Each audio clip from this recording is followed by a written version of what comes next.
पहले पत्रस 1:8 में लिखा, जो उसे तुम बिन देखे यकीन करते हो, पर अब तो उसे बिन देखे विश्वास भी करते हो। आमीन। जो आनंद से भरा हुआ और वर्णन से बाहर है, उसको एक्सप्लेन नहीं कर सकते। ये बहन तू इतनी खुश कैसे रहती है? तो तेरा बच्चा दारू पी करके आया था यार, तुम यहाँ बैठ करके क्यों रो रहे हो? तुम तो यार बड़े परेशान थे रहे हो। सॉरी, तुम तो यार बड़े खुश नजर आ रहे हो। हम तो तुम्हें हमेशा दुखी देखते हैं। क्या खुशी है तुम्हें? क्या मिल गया तुम्हें? तुम उस पर बिन देखे विश्वास यकीन करते थे, अब तो बिन देखे विश्वास करते हो, जो आनंद से भरा हुआ और वर्णन से बाहर है। आमीन। वर्णन से बाहर है। थोमा आ और आकर के चेक कर ले। परमेश्वर ने स्पष्ट रीति से कहा, कोई कहने लगे ना कि देहातियों को, गांव के लोगों को, छोटी जाति के लोगों को, गरीबों को ये फुसलाते हैं। नहीं, ऐसा कुछ नहीं है। अगर आप बहुत पढ़े लिखे विद्वान हैं तो ये हमारे लिए और खुशी की बात है। पवित्र शास्त्र बाइबल को पढ़ो। हालेलुया। इसी पवित्र शास्त्र बाइबल को आपको, यही 200 रुपए की बाइबल को आप पढ़िएगा, आपका जीवन बदल जाएगा। क्योंकि दुनिया में सबसे ज्यादा संख्या क्रिश्चियनों की है और नंबर 2 पे किन की है? मुस्लिम भाइयों की। ठीक है जी। अब समझिएगा इस चीज को। मुस्लिम भाइयों की संख्या कैसे बढ़ती है आप जानते हैं। हमारी संख्या, क्रिश्चियनों की संख्या बताइएगा। किसी का एक बच्चा, बेटी हो गई ना, एक है काफी है, बस 2 बेटी हो गई काफी, हमको नहीं चाहिए बेटा होता, जो ईश्वर ने दिया, प्रभु तेरा धन्यवाद। तो यहाँ मसीहों में शारीरिक रीति से पैदा नहीं करते, आत्मिक रीति से पैदा करते हैं और दुनिया में सबसे ज्यादा है। आप बताइएगा। हालेलुया, है ना। जो उस पर तुम बिन देखे यकीन, पहले पत्रस 1:8 में लिखा है, उस पर बिन देखे यकीन करते हो और अब तो बिन देखे विश्वास भी करते हो, जो आनंद से भरा और वर्णन से एक्सप्लेन नहीं कर सकते उसको आप। यार तुम इतने आनंदित कैसे रहने लगे हो? हा? पहले तो तुम्हारी बड़ी कमाई होती थी, तभी तू दुखी रहता था, यार आज कारोबार ठीक नहीं रहा। अब तेरी कमाई इतनी नहीं हुई तो भी तू आनंदित है। पहले तो तू परेशान रहता था, अब तुम नहीं रहते हो। वो वर्णन से बाहर से हम एक्सप्लेन नहीं कर सकते, हम समझा नहीं सकते। हाँ, आपको कह सकते हैं, आप भी चले जाइएगा। आप हमें देख रहे हैं, हम ठंडे ठंडे से महसूस करते हैं। आप भी उस एसी रूम में जाकर बैठिएगा, ठंडक को महसूस करेंगे। आप भी उसके नजदीक आइए। इसे मात्र पढ़ने से आपका जीवन बदल जाएगा और परख कर देखो कि यहोवा कैसा भला है। आप थोमा की तरह चाहते हैं, अच्छी बात है, रिसर्च कीजिएगा। 1 बार पढ़ो, 2 बार पढ़ो, 4 बार पढ़ो, स्टडी करो और पुस्तकों को पढ़ो, पता करो क्या वाकई ही यीशु मसीह ने कहा। थोमा कह रहा है कि हम नहीं जानते तू कहाँ जा रहा है, तो मार्ग कैसे जानेंगे? प्रभु ने कहा, मार्ग सत्य जीवन मैं ही हूँ। उसने ये नहीं कहा कि मैं भी हूँ। बहुत सारे लाइन में रहते हैं, बहुत सारे। उसने कहा नहीं, मैं ही हूँ, मैं भी नहीं कहा उसने। थोमा, समझ में आ गया तेरी? ठीक है, हालेलुया। आ और आकर के चेक कर ले। और उसने चेक किया, अब तू भारत जा। इफिसियों की पुस्तक 3:19 पढ़ दीजिएगा। मसीह के उस प्रेम को जान सको जो ज्ञान से परे। रिसर्च करके एक बार फिर भी आप ये कह सकते हो कि हाँ, जीसस क्राइस्ट उद्धार करता है। हाँ, वही है जो मारा गया और गाड़ा गया, तीसरे दिन मुर्दों में जी उठा। रिसर्च करके ना, तो भी समझिएगा, जब ज्ञान से यीशु मसीह के पास आओगे तो इस प्रकार से आंसू नहीं निकलेंगे जैसे हमारे भाई के निकल रहे थे। ज्ञान होगा तो फिर तुम्हें कहूँगा, यार मैं रोऊंगा तो ये बहन क्या सोचेगी, यार ये लड़की क्या सोचेगी, दिमाग में ये रहेगा, हम इधर देखें। लेकिन जब विश्वास होता है और किसी चीज में आप पहली बार प्रार्थना भवन, मसीह प्रार्थना भवन में आए हैं, पहली बार आपको पवित्र आत्मा ने टच किया है और कुछ आपको मिला है, तो ये विश्वास है। ओके, ज्ञान से नहीं हो सकता बिल्कुल भी। आमीन, है ना। तो जो आप प्रेम को जान लोगे तो विश्वास में बढ़ोगे, तो तुम प्रेम क्या कहता है?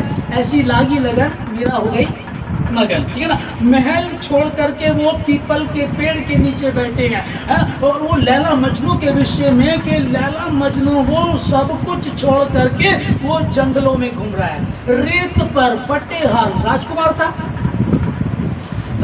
था, मजनू ठीक है, वो उसका हाल क्या था। अब प्रेम की जो कहानी है वो इस बात को दर्शाती है, उसको कुछ नजर नहीं आता, कुछ नहीं दिखता है। एक मैं बता चुका हूँ पहले कि एक व्यक्ति नमाज पढ़ रहा होता है, नमाज अदा कर रहा है, इनको होता है कि किधर भी जब समय होता है किधर भी कर लेते हैं, तो एक नमाज अदा कर रहा है और उसके आगे कोई मजनू ऐसे ऐसे ऐसे वो अपनी लैला की धुन में जा रहा है। तो ये जो नमाज अदा कर रहा है ये बोलता है, ए मूर्ख, क्या तू नहीं जानता कि मैं नमाज अदा कर रहा हूँ, मैं खुदा से बात कर रहा हूँ। तो मजनू बोलता है, तेरी कैसी इबादत है कि तू इबादत कर रहा है और मैं तुझे नजर आ गया और मेरे इश्क को देख कि मैं अपनी लैला के चक्कर में खुद को भूल गया।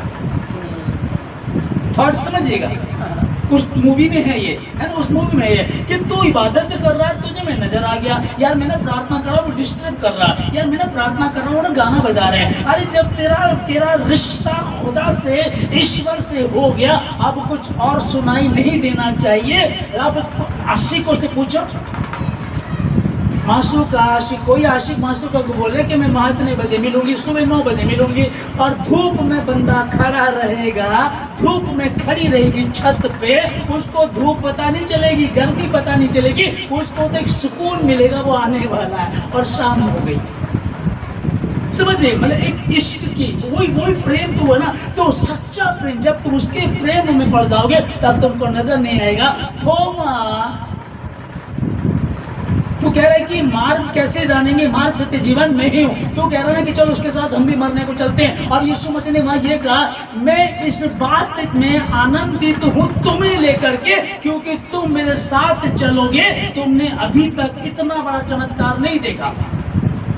जो यूहन्ना 11 का 14-16 में हम लोग पढ़ रहे, 15 में, मैं तुम्हारे कारण आनंदित हूँ कि तुम मेरे साथ चल रहे हो, ताकि तुम भी परमेश्वर की महिमा को होते हुए देखो। और लोग वहां खड़े हुए थे, यीशु नासरी का दोस्त है ये जो मर गया लाजर, अब वो आएगा, अब वो काम करना शुरू करेगा, पर कर नहीं पाएगा। लोगों ने अपने हाथों में पत्थर उठा लिए उसको मारने के लिए, और यहाँ चेले भी डर रहे हैं। वो सबसे ज्यादा डर रहा होगा थोमा।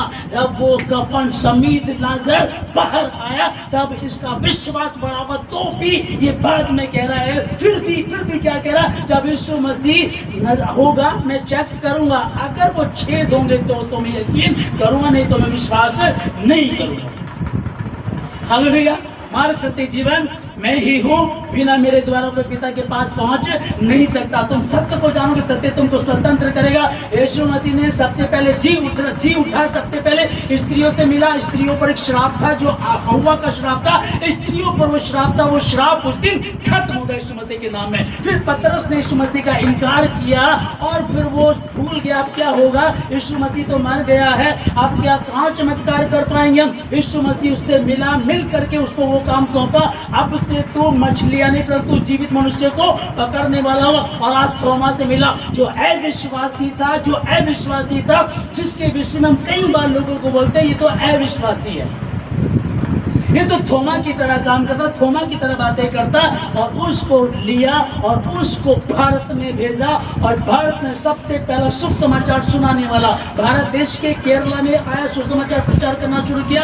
और एक तो घटना वहाँ ऐसी है, जब थोमा वहाँ पहुँचा तो कुछ पंडित लोग जल दे रहे थे सूर्य को। थोमा वहां पहुंचा, थोमा ने बात की, ये क्या कर रहे हैं, कहते हैं हम सूर्य को जल दे रहे। कह रहा आप पानी ऊपर फेंकते हो, पानी नीचे आ जाता। और फिर थोमा ने पानी फेंका और वो पानी ऊपर चला गया। ये हिस्ट्री है और वहां है, लेख में है, पता चलेगा, आप चेक कीजिएगा इसको, आप देखिएगा। जब वो आया तो परमेश्वर के जीवन में काम करता रहा। और आज मेरे और आपके द्वारा भी काम इसीलिए होते हैं, वरना में कुछ नहीं।